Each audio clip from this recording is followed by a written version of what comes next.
이번에는 16번에 그 신경치료와 크라운 얘기를 해보겠습니다.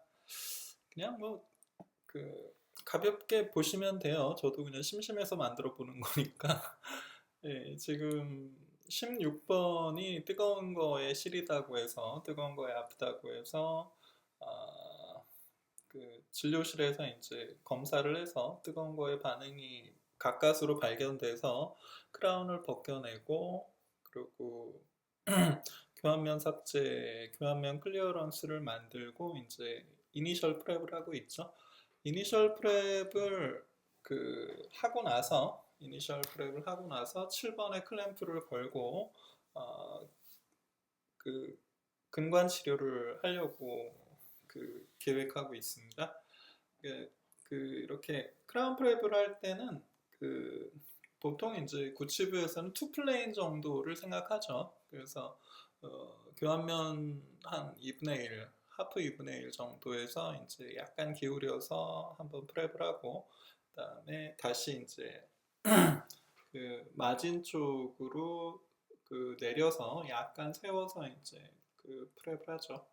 근데 보통 이제 협측을 프랩한다 생각하기보다는 MB 라인 앵글을 기준으로 MB 쪽을 이렇게 DB 라인 앵글을 기준으로 DB 쪽을 이런 식으로 해서 한 부채꼴 형태를 라인 앵글을 기준으로 코너링을 한번 해준다 생각하고 프랩을 하는 게 편하죠.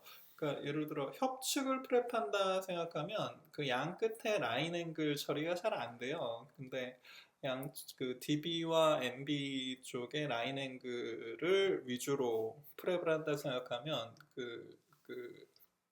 되게 편해지죠. 그래서 지금 같은 경우에 이제 이런 식으로 해서 이제 MB와 DB 쪽에 프랩을 했고요. 나머지는 이제 밀어보고 하면 되죠. 지금 각도를 보면은 여기서 지금 현재 팔라탈 각도보다 조금 더 테이퍼하게 프랩을 하면 되겠다, 뭐 이런 계획을 세워볼 수가 있죠. 근데 이런 거는 현미경을 보고 하는 게 많이 유리하죠. 우리가 그냥 눈으로 또는 룻배로 보게 되면 눈동자 사이의 거리가 꽤 멀어서 양쪽 눈으로 보는 영상이 서로 다르기 때문에 어느 정도 이렇게 교란이 오죠. 근데 현미경을 보게 되면 동공간 거리가 실제로 한 3분의 1 정도로 줄어드는 효과가 있어서 언더컷 평가가 훨씬 쉽죠. 거의 양쪽 눈의 시차가 잘 느껴지지 않죠. 현미경을 직접 보신 분들은 아시겠지만. 그래서 여기서 이제 팔라탈도 디스토링골에서 라인 앵글을 위주로 프랩을 하고, 미지오 링골에서 또 라인 앵글을 위주로 프랩을 하는데, 교환면 2분의 1 정도, 교환면 쪽 2분의 1은 약간 훨씬 더 테이퍼하게 프랩을 좀 해보고요. 그리고 서비컬 마진 쪽의 프랩은 조금 더 세워서 하는데, 일단 자신 없으면 이렇게 어느 정도 한 다음에 분위기를 봐야죠. 이렇게 전체적인 저도 뭐 이렇게 프랩을 잘하는 편이 아니라서 그냥 이렇게 해서 보고서 여기서 좀 더 세워야겠다 말아야겠다 뭐 이런 거를 그냥 즉석에서 한번 해보고 평가를 하죠. 그러니까 임플란트 수술도 마찬가지죠. 임플란트 수술도 아무리 서지컬 가이드를 정밀하게 만들어도 그게 자기가 원하는 위치로 간다는 보장이 없잖아요. 그래서 수술 도중에 드릴을 넣고 CT를 찍는 게 의미 있는 경우가 꽤 많죠. 그래서 저는 이제 가이드를 쓰진 않는데, 가이드를 쓰더라도 드릴을 넣고 찍어야 되는 경우가 있잖아요. 그런 식으로 프랩하는 도중에 계속 이렇게 평가를 해서 적절히 운용을 하면 되는 것 같습니다. 그래서 약간 더 세워야 될 것 같아서 마진을 프랩하면서 좀 더 각도를 조금 더 테이퍼하게 해주려고 할 것 같습니다. 저도 지금 뭐 이 동영상을 엄청나게 꼼꼼하게 리뷰를 하고 코멘터리를 다는 게 아니고 그냥 제가 좋아하는 웹툰이 있는데 11시 한 20분 정도에 그게 올라오거든요. 근데 그 사이에 할 일이 없고 뭐 맛있는 후식도 좀 먹어가지고 그냥 심심해서 지금 코멘터리를 달아보고 있습니다. 이거 뭐 그렇게 많이 보는 것도 아닌데 이런 걸 왜 만드는지 모르겠는데 옛날에 그 수련 받을 때 케이스 리포트 하던 생각이 나요. 그 케이스 리포트 같은 거 해보면 뭐 사실 듣는 사람은 별로 신경 안 쓰죠. 근데 발표하는 사람은 적어도 발표하는 본인은 그 증례에 대해서 남들보다 훨씬 많은 생각을 하게 되죠. 그래서 저는 그 옛날에 그 외국 생활에서 외국 세미나나 케이스 리포트 하던 그 시절의 효과가 좀 있는 것 같아서 가끔씩 이렇게 요즘은 좀 자주 올리는 것 같은데 가끔씩 이렇게 더더군다나 이제 후배 선생님들 특히 졸업하고 바로 공중보건이 가거나 뭐 이런 선생님들 있잖아요. 좀 임상이 그냥 처음에 배우려고 막막하신 분들 그런 분들한테 좀 도움이 되면 좋겠어요. 그래서 지금 그 버커링거를 어느 정도 했다 그러면 양쪽의 라인앵글을 연결하는 지금은 근심이죠. MB에서 ML 쪽으로 벌을 사용해서 이제 마진을 만들고 있죠. 약간 그쪽에 그 치석도 좀 보이고 그렇죠. 아주 아주 인간적인 모습이 보입니다. 이 환자가 오늘 왔거든요. 뭐 치석이 보이겠죠. 그리고 옆에 충전물 밑으로 이제 2차 의식도 보이고 해서 이거 다 없애줘야겠다 뭐 이런 생각을 하는 게 올바른 임상가의 자세겠죠. 사실은 요즘 스캐너 성능이 굉장히 많이 발전하면서 지대치의 2차 우식도 스캔이 돼요. 그래서 가끔 이렇게 스캔 데이터를 보다 보면 여기 우식 같은데 뭐 이런 생각이 들 때가 있는데 이게 지대치에 우식이 없는 상태를 만드는 게 그것만 해도 굉장히 잘하는 거죠. 실제로 우리는 우식을 매우 많이 놓치고 있어요. 그리고 크라운 마진 쪽에 우식이 없어야 되는 건 이제 뭐 당연한 얘기겠죠. 근데 그것도 그렇게 쉬운 얘기는 아닙니다. 당연하지만 쉬운 얘기는 아니에요. 그런 경우 많죠. 그래서 지금도 이렇게 보면은 약간 언더컷이 좀 있는 것 같아요. 그래서 버커를 약간 약간 언더컷이 좀 느껴지는데 버컬이나 팔레탈 중에 하나를 조금 더 눕혀줘야 될 것 같아요. 좀 더 테이퍼하게. 그리고 지금 뜨거운 물에 아프다고 해서 뚜렷한 증상이 있어서 이제 엔도를 들어가겠죠. 지금 아무런 편집 없이 그냥 날 것 그대로를 보여드리고 있는데 이 환자분이 무슨 사정인지 모르겠는데 하루 만에 오셨어요. 그래서 그 전날의 동영상을 지우지 않았는데 다음 날의 동영상을 제가 바로 보게 된 거죠. 그래서 그러면 두 개를 같이 연결하면은 첫날 와서 이니셜 프랩하고 엔도 1차 하고 둘째 날 근관 충전하고 코어하고 다시 파이널 프랩해서 인상 뜨는 얘기를 할 수 있겠구나 싶어가지고 지금 동영상 한 4-5개를 연결을 해서 지금 보고 있습니다. 그래서 이렇게 되면은 이 정도면 이제 마진도 거의 보이고 언더컷 피니시 라인이 한눈에 보이면 그게 언더컷이 없는 거죠. 그래서 뭐 그렇게 된 것 같다 뭐 이런 생각이 들죠. 그 다음에 이제 요 정도 약간 요 정도 물을 좀 뿌려 보면서 뭐 이런 상태구나라는 걸 알 수 있죠. 근심과 원심 뭐 교환면에 전부 다 2차 의식이 있죠. 환자가 뜨거운 물에 통증을 호소할 만도 하죠. 그래서 여기서 이제 여기 MB 쪽이 약간 언더컷이 느껴졌나 봐요. 그래서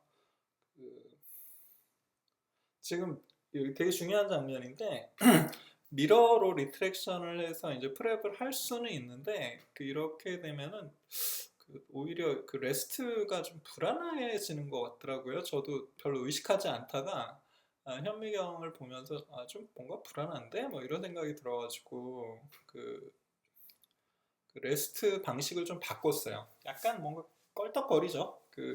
핸드피스가 그렇게 안정적이지 못해서 지금 왼손가락으로 리트랙션도 하고 핸드피스를 왼쪽 손으로 왼쪽 손으로도 보조적으로 좀 받쳐주는 거죠. 그러면 훨씬 안정적인 그립이 가능하죠. 그래서 뭐 선생님들도 다 각자 스스로 이렇게 안정적인 그립을 만들기 위한 노하우가 자기가 의식하지 못하지만 저도 의식을 잘 못하는데 각자 자신만의 노하우가 생기죠. 그래서 이렇게 해서 뭐 이 정도면 뭐 거의 된 거 아닌가.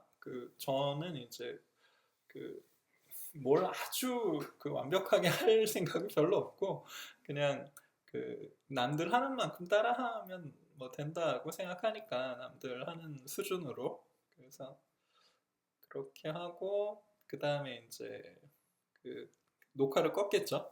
그리고 두 번째는 이제 그 다음에 엔도죠. 엔도는 의심스러운 수복물을 다 제거를 해야죠. 의심스러운 수복물을 다 제거하려면 치아가 이렇게 다 보이는 게 좋죠. 그래서 실커 글릭만 클램프라고 하는데 이 실커 글릭만 클램프의 특징은 보통 이제 디스탈 치아에 걸어서 그 앞에 치아를 격리하는 완벽한 격리는 아닌데 그래도 어느 정도 격리하는 그런 거죠. 330 같은 걸로 이제 이니셜로 구멍을 뚫고 그 다음에 이제 8번 라운드버로 그 어느 정도 캐버티가 형성된 상태에서 8번 라운드버로 엑시얼 우어를 매끈하게 다듬으면서 그러니까 엑시얼 월에 걸리는 모든 푸석푸석함과 모든 프라이머리 루트 덴틴이 아닌 것 같은 그런 푸석푸석함, 터셔리 덴틴이나 펄프 티슈나 펄프 스톤이나 이런 거를 지금 다 제거하면서 벽을 매끈하게 만드는 거를 하고 있죠. 벽도 매끈하게 하고 바닥도 매끈하게 하고 그래서 이렇게 하면 왜 8번 라운드 버 같은 큰 버를 프릭션 그립에 걸어서 이렇게 쓰느냐. 그게 빨라요. 그러니까 하이스피드가 빠를 것 같지만 실제로 하이스피드를 써보면 그, 그 버의 끝에서 위까지 버의 장축에서 어디가 삭제가 되는지 그게 잘 안 느껴지거든요. 그래서 오히려 이 적절한 액세스 캐버티 프랩의 기본 와동 형성이 엔도지버나 샴퍼버 같은 걸로 했을 때 그게 어려운 경우가 꽤 있어요. 그리고 오히려 이렇게 어떤 자신의 근관 아동에 대한 자신의 편견과 선입견이 반영이 되면 엉뚱한 곳으로 길을 만들죠. 근데 이렇게 라운드버를 8, 6, 4, 2, 1, 4분의 1 이런 식으로 쓰게 되면 엉뚱한 곳으로 가는 확률이 굉장히 줄어요. 왜냐하면 벽을 매끈하게 한다는 건 멀쩡한 벽을 손대지 않는다는 거거든요. 매끈할 때까지만 깎는 거지, 그, 매끈한 벽을 무리해서 막 들어가서 깎는 게 아니거든요. 질감, 텍스처를 텍타일로 느끼면서 깎고 있잖아요. 그래서 지금도 6번 라운드 버인 것 같은데, 그리고 이제 근심과 원심의 2차 의식 부위를 다 제거하진 않더라도 꼭 이렇게 표시를 좀 해줘야 돼요. 이렇게 표시를 안 해주면 여기 우식이 있다는 것조차 까먹고 다음번에 코어 할 때 그걸 까먹어 버리면 크라운 프랩을 하다가 다시 후회를 하죠. 물론 뭐 발견을 했을 때 얘기겠지만 그래서 지금도 이런 거는 이제 하이스피드로 쳐주는 게 더 빠르고 효율적이죠. 지금 프릭션 그립은 이제 귀찮아서 그냥 조금 더 깎아 보겠다고 이제 하는 건데, 지금 팔라탈 캐널에 팔라탈 쪽을 깎고 디스토 버컬에 지금 터셔리 덴틴을 더 깎아서 저 초승달 형태의 터셔리 덴틴이 그 원포인트에 수렴할 때까지 수직적으로 깎아서 내려가는 거죠. 그 다음에 지금이 이제 요게 MB 정도 되겠고, 아무리 어떤 포인트를 찾더라도 그 포인트가 오펙한 질감을 가지고 있으면 그거는 오리파이스, 진짜 오리파이스가 아닐 확률이 높아요. 그래서 그 질감이, 그 오펙한 질감이 없어질 때까지 계속 그 오펙한 포인트의 바깥쪽을 위주로 깎아서 그 스트레이트 라인 액세스를 만드는 게 이제 그 엔도의 정석이죠. 그다음에 지금 뭐 4번 라운드 번가? 뭐 정확하게 몇 번인지 모르겠는데, 하여튼 팔라탈은 거의 스트레이트 라인 액세스가 되죠. 예, 그다음에 이제 DB 쪽이 지금 오페크한 포인트가 초승달에서 한 포인트로 수렴하면서 오페크함이 점점 사라지죠. 그래서 오페크함이 완전히 사라지는 게 보통 1번 라운드 버나 4분의 1 라운드 버 정도면 오페크함이 거의 사라지죠. 지금 여기가 MB에서 MB2 쪽으로 지금 계속 이렇게 깎아내고 있죠. 그냥 깎는 게 아니라 그 포인트의 바깥쪽을 걷어내면서 그 벽이 매끈하도록, 그러니까 그 벽을 그 포인트, 오펙한 포인트를 깎으면서 계속 벽을 아웃워드로 더 형성해 주는 경우가 대부분이죠. 그다음에 이제 1번 라운드버쯤 되는 것 같아요. 이 팔라탈 캐널도 그게 근관 나왔네 하고 끝나는 게 아니라 그 근관의 미지오 디스탈 쪽으로 그 어떤 익스트라 스페이스가 없는지를 체크를 해줘야죠. DB를 슬쩍 쳐줬고요. 그다음에 MB가 이제 MB와 그다음에 그 MB2. 근데 MB2가 저 이스무스의 끝에 있는지 이스무스의 사이에 있는지는 아무도 몰라요. 그래서 그 라운드버로 끝까지 그 오펙함이 거의 사라지는 높이까지, 깊이까지 그거를 계속 깎다 보면 그 오펙함이 어느 부분이 이렇게 두꺼워지기도 하고, 아니면은 끝까지 라인이면 그 중에 하나를 찔러 보는 거죠. 그래서 그 중에 하나일 수도 있고, 뭐 두 개일 수도 있고, 세 개일 수도 있고, 뭐 가끔 운이 나쁘면 MB4까지 찾기도 하고 그렇죠. 그래서 이거는 이제 4분의 1 라운드 버 같아요. 4분의 1 라운드 버는 메타바이오메드인가 거기서 이제 파는데, 이거는 3mm가 길어요. 일반적인 롱쉔크 라운드버보다 3mm가 길어서 유용하죠. 3mm는 굉장히 아쉬운 길이거든요. 그리고 어떤 롱쉔크 라운드버는 5mm가 긴 게 있어요. 근데 가격이 다른 버에 비해서 거의 10배 가까이 하더라고요. 그래서 그거는 못 쓰겠다 싶습니다. 지금 엔도스코어에서 롱쉔크 라운드버를 쓰는 자체도 사실 쉬운 결정이 아닌데, 근데 10배 가격은 힘들죠. 그 다음에 이제 이스무스를 이렇게 끝까지, 저는 4분의 1 라운드볼을 예전에는 안 썼는데 쓰다 보니까 이게 4분의 1 라운드볼을 쓰는 게 엔도가 훨씬 쉽구나라는 걸 느껴서 4분의 1 라운드볼을 씁니다. 그리고 1번 라운드버 쓸 때도 마찬가지였어요. 원래 2번 라운드버까지만 썼었는데 1번 라운드버를 쓰니까 신세계예요. 신세계인데 거기서 4분의 1 라운드버를 쓰니까 또 신세계예요. 근데 선생님들도 자기가 이제 써봐서 괜찮다 싶으면 뭐 안 시켜도 쓰는 거고, 썼는데 난 별로인 것 같아 그러면 안 쓰면 되는 거죠. 치과계의 재료의 수요와 공급은 다 그런 식으로 자유시장 경제에서 유저의 의견에 따라서 움직였기 때문에 꼭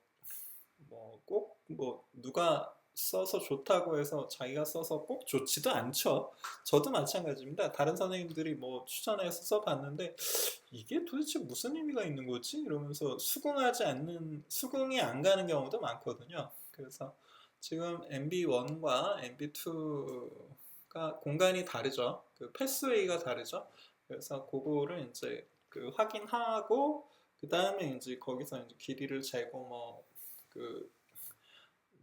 근간 확대성형 세척 뭐 충전 뭐 이런 거 하면 되죠. 지금 생각이 나서 디지털 쪽의 우식을 또 까먹고 제거 안 할까봐 임상이라는 건 항상 그 자기가 그 스투피드하다는 가정하에 움직이는 게 좋죠. 이렇게 우식을 미리 제거를 해야 나중에 미리 제거해도 놓치는 우식이 많아요. 여기 보면은 펄프혼 쪽에 그 펄프 티슈가 지금에서야 나오는 거 금방 전에 발견하셨나 모르겠는데 그게 뜨거운 물에 아프다는 뜨거운 거에 아프다라는 게 저쪽에 펄프혼 쪽의 염증이 원인이었을 수도 있죠.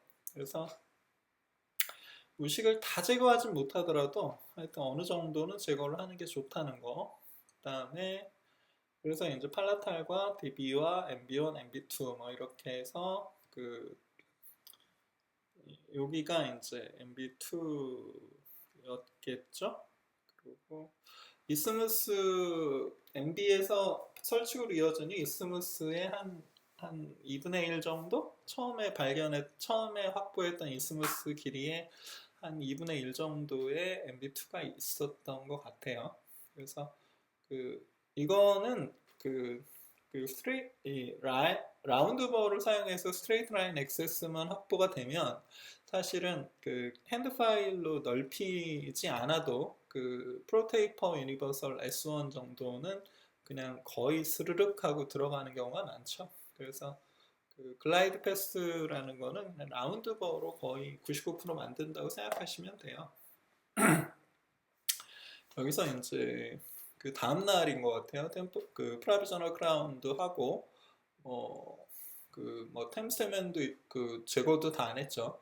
그 상태에서 이제 그 요즘은 이제 엔도실로다가 그 실러를 써서 그 원콘을 넣어서 이제 끊어내고 그 다음에 이제 다운로드 패킹을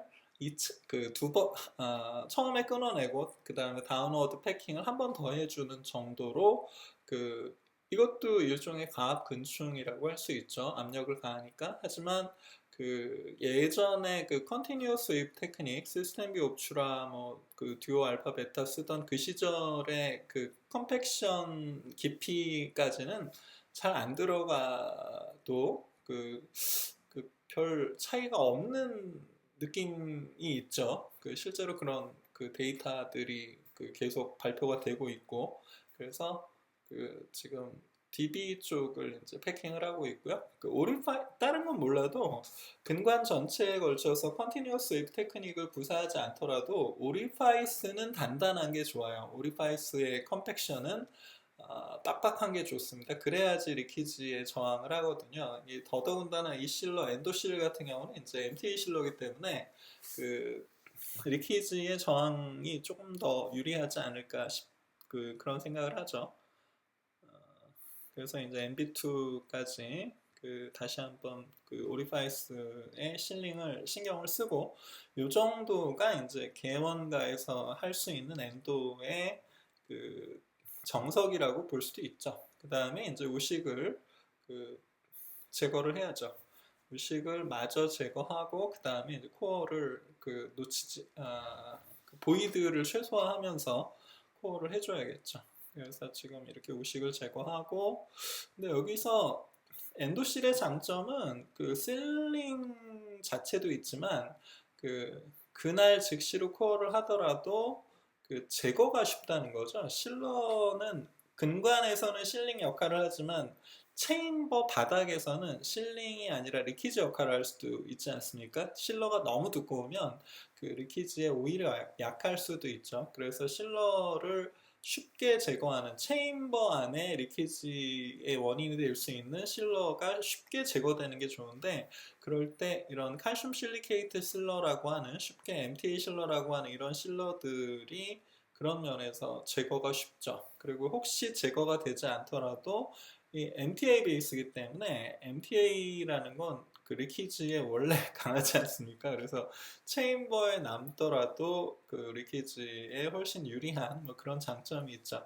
그, 그 어떤 경우는 미싱 캐널 근관을 아예 못 찾았는데 그 부위에 그 밀폐를 그 더 신경 쓰고 싶다 그럴 때 그 MTA 실러나 그 MTA를 그 위에 그 발라 놓는 경우도 있죠. 자, 그래서 이 정도로 하고 여기서 이제 그 처음에 이니셜 프랩을 해놨기 때문에 여기서 그 GI 같은 거를 적절히 여기서는 후지나인 엑스트라를 썼는데 저는 후지나인 엑스트라가 양이 다른 재료보다 좀 많아서 비용이 조금 더 나가더라도 양이 적으면 두 번 해야 되는 경우가 있잖아요. 그래서 좀 두 번 하는 것보단 한 번 하는 게 성격에 좀 맞는 것 같아서 그래서 후지나인 엑스트라를 쓰고 있습니다. 그리고 이렇게 약간 식소트로픽해요. 식소트로픽이라는 게 이렇게 짤 때는 잘 그 구석구석 들어가는데 일단 그 플레이싱이 되면은 그 상태에서는 좀 더 이렇게 찐득찐득한 그런 성질이 있지 않습니까? 그래서 그 일단 패킹을 하고 그 다음에 이제 몇 분 후에 굳으면 이 원래 프랩을 했던 그 프랩 피니시 프랩면을 가이드 삼아서 이제 익세스 그 GI를 익세스의 GI를 그 좀 걷어내는 그러니까 원래 이니셜 프랩의 마진을 크게 손대지 않는 그 정도의 프랩을 하려고 그 의도를 합니다. 물론 뭐 제 마음대로 안 될 수도 있지만 그래서 일부러 지금 크라운의 템퍼러리 크라운의 시멘을 다 제거하지 않은 이유도 그때 시멘이 있으면 프랩할 때 이렇게 내가 프랩 그 가이드 삼아서 프랩을 했는지 안 했는지를 확인하기가 좀 더 쉬운 것 같더라고요. 그리고 지금 이제 근심 쪽에 넘어온 그 코어를 프랩을 하고 있고요. 그 GI가 그 프랩할 때 이렇게 적당하죠. 너무 약하지도 않고 그렇다고 너무 세지도 않고 치질보다는 조금 그 삭제 저항이 조금 약한 것 같죠. 이 정도면 되게 적당하지 않나라고 생각을 합니다. 그래서 이렇게 보이는 곳에서 이게 오른쪽에서 왼쪽으로 가야 그 이렇게 끝까지 이렇게 보이죠. 그 왼쪽에서 오른쪽으로 가면은 그 진행 방향이 안 보이지 않습니까? 그래서 저는 오른쪽에서 왼쪽으로 가는 걸 더 좋아하는 것 같고요. 지금 이 템퍼러리 세멘을 기준으로 삼아서 템퍼러리 세멘을 힌트로 삼아서 이제 프랩을 좀 더 하고 지금 하이스피드를 지금 하고 있는데 어떤 경우는 그 조심스럽게 할 때는 이제 프릭션 그립을 써주는 경우도 있죠.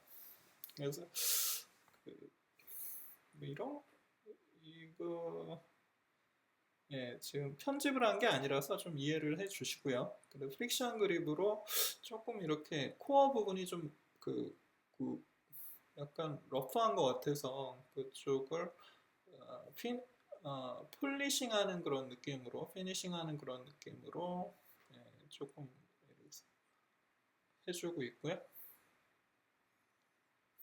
그다음에 이제 디스탈 쪽에 이게 실제로 현미경으로는 sul자가 보여도 그 현미경의 동그란 영상 중에서 그 직사각형 부분만 그 동영상 녹화가 되는 거라서 sul자가 보여도 안 보일 때가 많죠.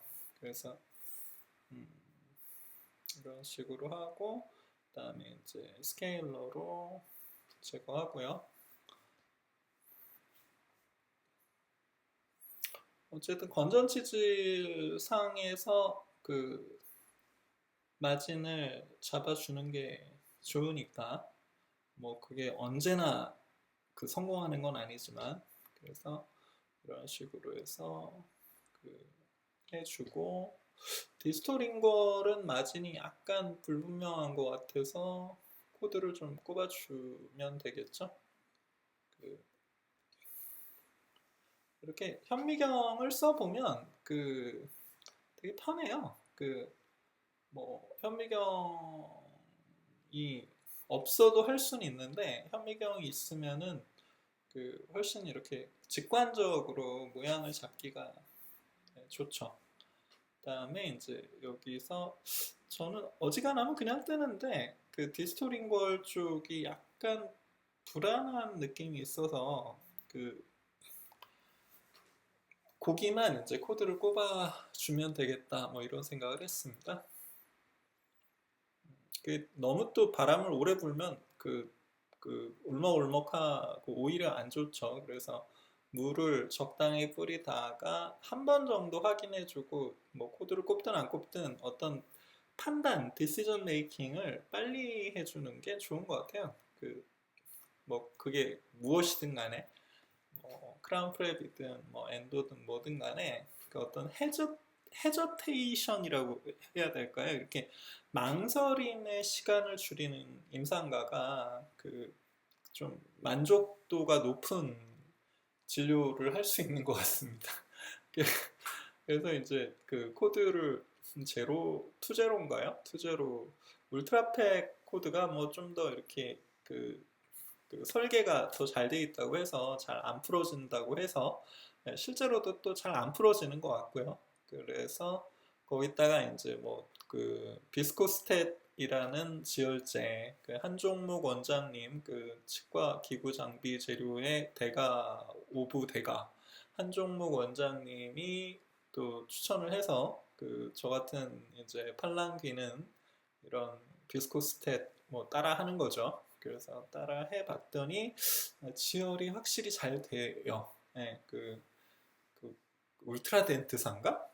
코드도 울트라덴트 같은데 뭐 전 받은 거 없으니까 뭐 뒷광고로다가 뭐 무슨 힘들어질 일은 없을 것 같습니다. 내돈 내산 내 돈 주고 사서 내 돈 주고 산 거니까 문제 없겠죠. 그래서 이런 식으로 살짝